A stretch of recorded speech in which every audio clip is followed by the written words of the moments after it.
Okay, it's time to do some painting, and we're going to start with the interior, which is where you normally start with aircraft. So we've got a few of the parts we can keep on the sprue. So these delicate sidewall framing, they needed a bit of clean-up. There's a couple of ejector marks on there, so I've cleaned those up and I've just sharpened up the detail a little bit. What I've also done is I've snipped off the supports on the sides where it might be visible in the future, but I've kept the others in place so that when we paint it, we can paint over the parts that will be visible, and the bits that are still held on with the sprue connector points don't really matter because they'll be hidden.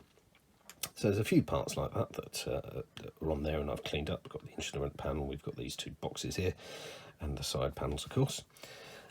For some of the slightly larger parts, I've clipped those off the sprue already, and what I've done is I've stuck them onto cocktail sticks with a bit of white tack so that we can paint them but not have to hold them. And where I've done a little bit of sticking together already, so I've put the joystick in place just because it was particularly fragile, but I'll still be able to paint round with that in place.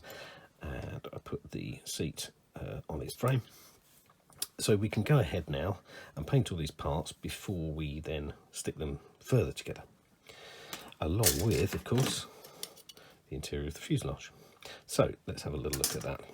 Okay, I've selected a Vallejo olive green here as being closest that I've got to an interior of an Allied aircraft. I think it's pretty close. And if you remember, we talked in the tools about preparing a wet palette. So as a reminder, this is an airtight box, a bit of kitchen sponge that's soaked full of water, some baking paper on top, and then we can squirt out a little bit of the glue, the paint. Some I've already tried there. Get that in place, get our little pot of water for diluting it, and select a fairly small flattish brush. So we can dilute the paint fairly well so that it's pretty runny. It probably is a good idea on a lot of these kits, and I found this particularly with Airfix actually, to wash the parts first, because sometimes, certainly without primer, there can be some demoulding agent on the parts which prevents the paint from sticking particularly well. I've tested a part of this model and it seems to be okay, so let's see how it goes on. So apply the paint. Yeah, that's going on okay. It goes on very thin, that's fine, because we're going to do multiple coats. So it's much better to do a number of thin coats than it is to do one dirty great big thick coat. So keep the paint well diluted and put it on like that. So I shall go and finish off all these parts and come back when we're ready for the next coat. And here we are after the first coat has been done.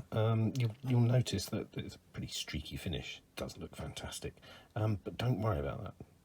The second coat, in fact the bits I've missed there, the second coat gives us a chance to catch those bits that I missed and to get it looking more consistent. So we'll be looking at 2 or 3 coats of this. It doesn't take very long because the paint dries within 10 minutes or so, so we can go back and apply a second coat.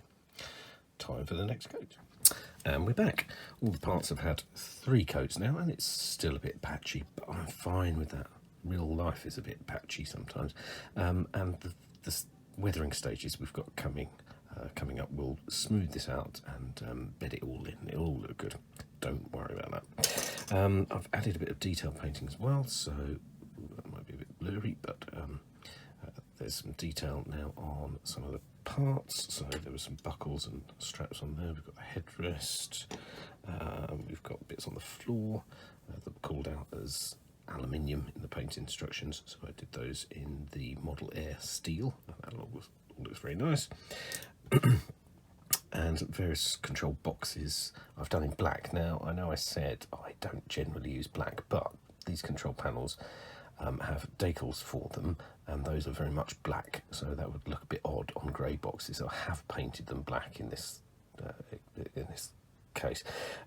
If I wasn't using decals, if I was painting the control panel, and the control panel is very nice, the main instrument panel, I would have painted them in grey and then used black for washes, but as it is, we're going to go with black and see how we get on.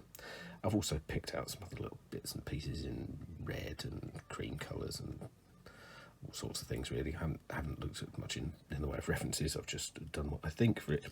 So we're ready for the next stage, and the next stage will be a gloss coat to get ready for some, no it won't, and the next stage will be some chipping to show some wear and tear on various parts here. So let's get on with that. Okay, chipping for this kind of project comes in two flavours. There's a dark grey that I'm going to use, and I'm going to use my Kevin paintbrush. It's a really mangled and badly abused small bristle paintbrush, and I've dabbed it in some dark grey paint here. What we'll do is just get rid of most of that paint, so there's only a very little bit on there.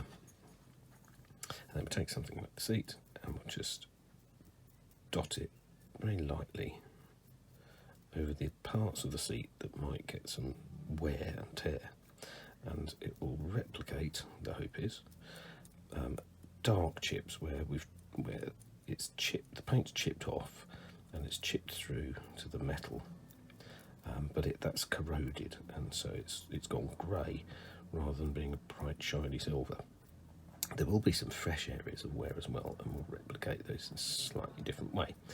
So there we are, the seat has some wear, and I'm just going to restrict this to the seat and the base really, the areas that are most likely to get worn. So the base, and I think where the feet sit is about here. I just need to refresh the paint. A bit of water, a bit of dark grey paint, and dab that on. And you can see just a few little scratches appearing there, just dirty marks really, is pretty much what they look like. But that's fine, that's a good, reasonable representation of the kind of wear that you're likely to get. So that's looking fairly grubby. We'll come back with the silver in a moment. Okay, for the second coat of the wear and tear, I'm going to now use the silver. In this case it's Vallejo Model Air Steel, not the Model Colour Steel, that's not very good at all, but the Model Air Steel is pretty good. So we're just going to flick this over the edge using a knackered old brush, and again it's going to add some chips, but this time a little bit more restrained, just on the points where it's going to get the most wear, so it looks fresher. There are other ways of doing this. A silver pencil will do a good job, and eventually a graphite pencil as well, just a normal pencil, will give a nice metallic sheen. So that's going to wear and tear this seat quite nicely, and we are then going to be ready for the next phase, which will be washes. Washes are very thin paint colours that are going to wash around all the detail of this kind of stuff and really make it stand out. Washes coming soon.